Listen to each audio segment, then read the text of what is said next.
துளசி செடியில் மழையின் துளியை போலவே எங்கள் விழியில் ஆனந்தத்தின் நீரமே.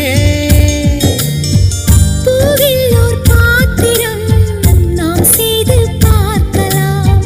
பால் சோறை போட்டு நாம் பறவைக்கும் ஊட்டலாம். உடை பிடிக்கும் தென்னை மரம் நமது குணம் சொல்லியதே.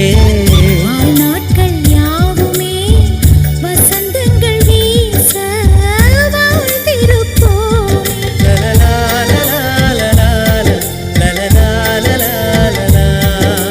ஹாப்பி நியூ இயர் வந்ததே. அன்பை சொல்லி ஆசை